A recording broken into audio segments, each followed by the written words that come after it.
For today's easy buttercream piping tutorial, we are making Christmas trees.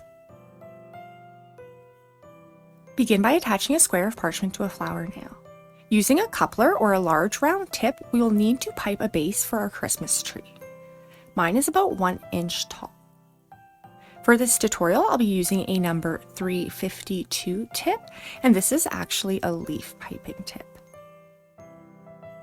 Attach this using your coupler, or alternately, just use 2 separate piping bags fitted with your piping tips.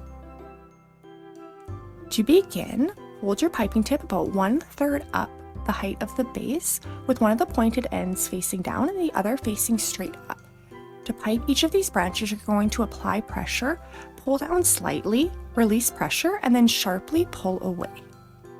We want to make sure that these all come down and touch the parchment paper for a nice full look. For the next row, move your tip up slightly, and we're going to want to pipe these offset in the little gaps between the branches of the first row.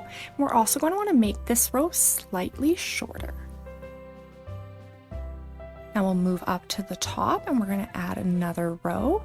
As always, all of these instructions, the buttercream recipe, as well as the coloring info can be found down below. I'm going to pipe a small mound up on the top, just add one more layer of branches here. Again, we're going to want to make these ones slightly shorter, and again, try to pipe them in the gaps so that we get a nice full tapered shape for our Christmas tree. To finish off the top, hold your tip straight up and down, apply a small amount of pressure, and twist. And that will give you a nice point at the top of your buttercream Christmas tree.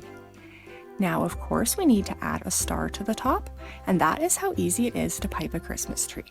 If you have enjoyed this tutorial, I'd appreciate it so much if you would like or subscribe, and I'll link a few more here for you. Thanks so much for watching!